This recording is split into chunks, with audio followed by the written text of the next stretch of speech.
À Armentières, un homme a menacé de se jeter d'un toit. Tout un quartier a dû être bloqué en fin de matinée. Un jeune homme âgé d'une vingtaine d'années s'est échappé du commissariat alors qu'il était en garde à vue. Il a prétexté aller aux toilettes pour prendre la fuite et s'est réfugié chez sa sœur rue Durier à Armentières, où il est ensuite monté sur la toiture, comme vous pouvez le voir sur ces images signées Aurélien Barège, et il a menacé de se jeter dans le vide. Le GIPN est intervenu pour le raisonner. À l'origine de sa garde à vue, une plainte déposée par son ancienne copine pour des faits de violence. L'homme âgé de 24 ans et père d'une petite fille de 4 ans s'est rendu aux alentours de 15 h. Nous avons joint tout à l'heure par téléphone la sœur du forcené. Pour nous, elle revient sur cette histoire. Écoutez. Hier après-midi, mon frère s'est rendu au commissariat car il était en contrôle judiciaire. De là, ils l'ont mis en garde à vue pour des faits qu'on lui reproche et que... Il dit que c'est pas lui, des faits de violence envers son ex-maîtresse. Et comme il voulait pas retourner en prison, il s'est échappé ce matin du commissariat d'Armentières. Il est venu se réfugier chez moi. La police était devant chez moi, donc il est monté sur le toit.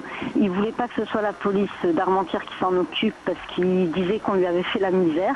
Il demandait à appeler les gendarmes d'Aubourdin parce qu'il s'entendait mieux avec les gendarmes d'Aubourdin et il disait que là-bas on n'allait pas lui faire la misère. Et ils n'ont pas voulu, Et après c'est le FIPN là, qui est venu le déloger en fait. Le secteur Masséna-Solferino, connu pour ses nombreux bars, est dans la ligne de mire de la mairie. Les forces de l'ordre ont mené une vaste opération hier soir dans ce secteur, car les riverains sont de plus en plus nombreux à se plaindre des nuisances sonores. Après plusieurs rappels à l'ordre, la mairie passe aux choses sérieuses. Elle envisage maintenant de fermer les établissements à minuit en semaine, 1 h du matin le vendredi et 2 h le samedi. Pourtant, il y a quelques mois, la ville avait adopté une dérogation autorisant l'ouverture des bars, et ce jusqu'à 3 h du matin. Mais avec l'interdiction de fumer dans les établissements, les nuisances se sont multipliées pour les riverains. Frédéric Regnault a suivi pour nous cette opération de police. Il a rencontré le commissaire divisionnaire Gilles Valérian. On a fait cette opération dans le quartier Masséna-Solferino, qui est surnommé par les Lillois le quartier de la soif, mais qui est un quartier festif, essentiellement parce que donc, beaucoup d'étudiants ou d'autres personnes se regroupent là pour trouver des boîtes de nuit. Il y a une forte concentration de boîtes de nuit et des bars de nuit donc, qui sont ouverts jusqu'à 3 h du matin. Et donc cette réputation de festive de Masséna-Solferino amène un certain nombre de troubles, notamment des nuisances sonores, des nuisances diverses, qui troublent fortement la vie des habitants, des riverains, qui se sont plaints aussi bien à la préfecture qu'à la mairie. Direction Tourcoing à présent, où un trafic de drogue dure vient d'être démantelé. 2 couples se livraient à un trafic de cocaïne et d'héroïne dans le quartier de Falampin depuis plusieurs mois. Alertés par les habitants de ce quartier, les services de police de la division de Tourcoing ont démarré une enquête au mois de juillet pour interpeller les trafiquants. 200 grammes d'héroïne, 20 grammes de cocaïne, une voiture, du mobilier et de l'argent liquide ont été saisis dans l'appartement que les couples louaient pour stocker produits et matériel.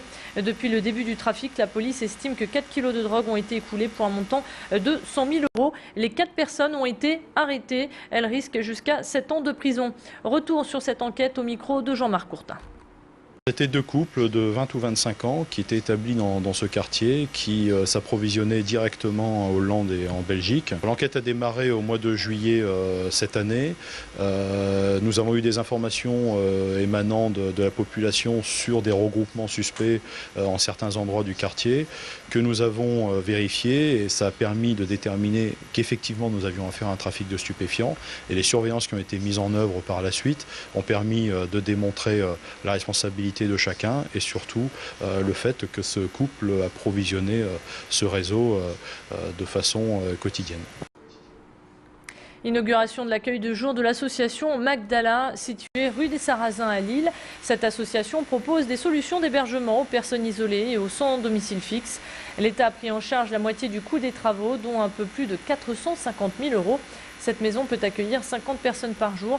Elle est équipée de sanitaires et elle compte 3 salariés ainsi qu'une quinzaine de bénévoles. Quelques explications concernant donc cet accueil et les personnes qui y vont au micro de nos journalistes. Des personnes isolées essentiellement, des hommes, à la fois des jeunes et des moins jeunes en fait. On reçoit quand même des femmes, mais c'est quand même essentiellement des hommes. C'est des personnes qui soit vivent à la rue, soit vivent en logement. Et ils viennent passer un temps ici pour prendre. Ça dépend de ce qu'elles viennent chercher en fait. Hein. Ça peut être prendre une douche, avoir un vestiaire, rencontrer une assistante sociale pour une orientation, pour une demande d'hébergement. Ou ça peut être simplement venir ici pour créer du lien.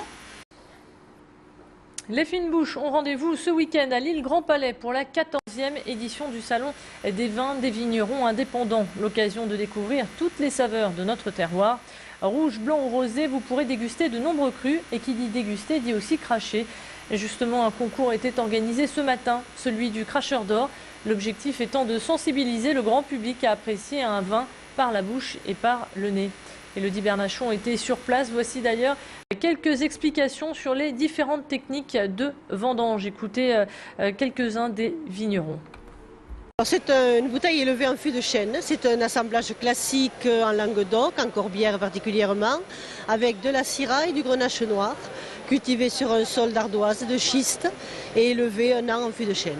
Nous récoltons les raisins à pleine maturité et donc atteints de pourriture noble. Et par tri, c'est-à-dire que nous faisons 3 ou 4 passages dans les vignes. Le raisin arrive à maturité à des stades différents. Donc on va passer de 3 à 5 fois dans les rangs de vignes pour à chaque fois sélectionner seulement les grains dignes du sauterne. Rappelons tout de même que l'abus d'alcool est dangereux pour la santé. En tout cas, vous avez jusqu'à lundi pour en profiter. C'est la fin de cette édition. Restez avec nous. On se retrouve dans un tout petit instant pour votre météo.